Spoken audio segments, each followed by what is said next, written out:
Amongst the many dubious Islamic miracle claims, another one made by apologists is that the Quran apparently accurately predicts underwater waves, and that this is something that Muhammad could not have been aware of at his time unless God had told him so. Here is just one of the many sources making this claim. The full link is below. It goes on to conclude, how could an illiterate man who lived 1400 years ago have known about internal waves? Here is a picture of an underwater wave and the aforementioned Quranic verse in full with the correct translation. Or they are like darknesses within an unfathomable sea. There covers a wave upon which is a wave, over which are clouds. Darknesses, some of them upon others. When one puts out his hand therein, he can hardly see it, and he to whom Allah has not granted light, for him there is no light. Incidentally, the term for cover in the Quran is in the present tense, yaghsha, which means covers or will cover. However, in the Quranic translations, more often than not, the verb is commonly translated as covered in the past tense. However, in Arabic, the past tense is ghashiyah, which is found in another Quranic verse that will be explained shortly. Similarly, the word for wave in the verse is mawj, which is in the singular. However, it is often translated as waves in the plural. In the Arabic, the plural for wave is amwaj. The emphasis and importance of connection between the verb cover and the noun wave and the significance of conjugating them properly can lead to a correct understanding of its meaning. Likewise, conjugating them improperly can lead to an incorrect understanding, as will be seen shortly when this verse is viewed with another Quranic verse. Notice the verse talks about a sea which is covered by a wave upon which is a wave. However, the apologists emphasize the underwater waves in support of the miracle claim when quoting the Quranic passage. But if underwater waves is what was meant, then why does the Quran use the complete opposite directional preposition fawq, which means above, upon, over, instead of the preposition taht, under, beneath, below? This would have been more applicable if it was actually talking about waves beneath the ocean. In other words, the impact of emphasizing underwater waves is lost because the Quran uses fawq, above, rather than taht, below, when describing the waves. The real reason why it uses fawq, above, is because the Quran is really talking about something akin to this picture, where a wave is naturally observed by anyone crashing on top of one another on the ocean surface. So it is not what the apologists want people to believe it is saying, as the Quranic verse does not say anything about underwater waves. It is them skewing the meaning of the Quran to fit it around a phenomenon, then presenting it to the masses by saying the Quran is in conformity with modern science. An Islamic methodology of understanding the Quran is to look at a verse in connection to another. It is not only an Islamic method but a general principle of investigative evidence gathering and collation of data, because one verse may provide more information about a subject matter than another.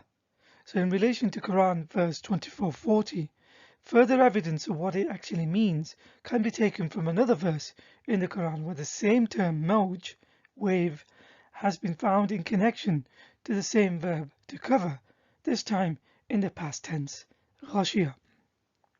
Quran 31:32 says, and when they are covered by a wave like canopies, they pray to Allah, having faith exclusively in Him.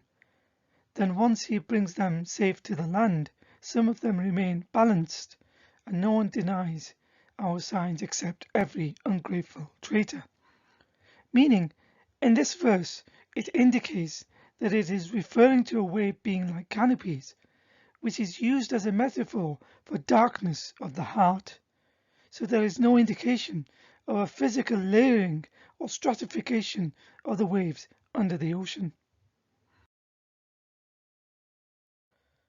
Further still, another method of verifying what a verse may mean is to study the works of the classical commentaries. None of the major classical scholars of Islam, who understood the Quran, its grammar and context better than today's apologists, ever made the connection the Quran verse 2440 meant that it indicates the scientific claims of there being waves under the ocean.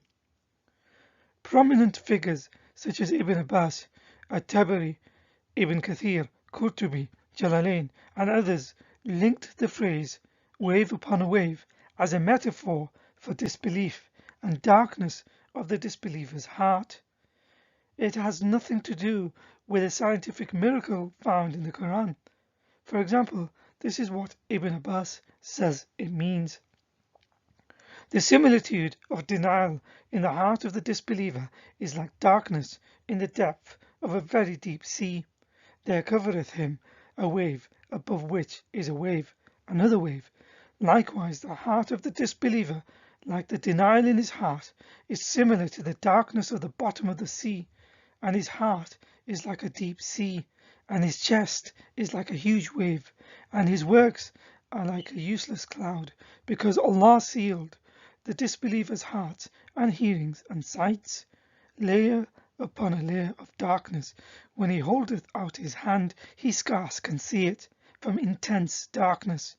Likewise, the disbeliever does not see the truth and guidance because of the intense darkness of his heart. And it goes on. There is nothing unique about the term wave upon a wave, as it is an expression found in scriptures other than the Quran. Miracle claims are not attached to them, nor attempted by adherents of these other religions.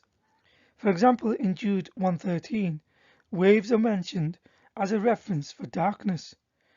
They are wild waves of the sea, foaming up their shame, wandering stars for whom blackest darkness has been reserved forever.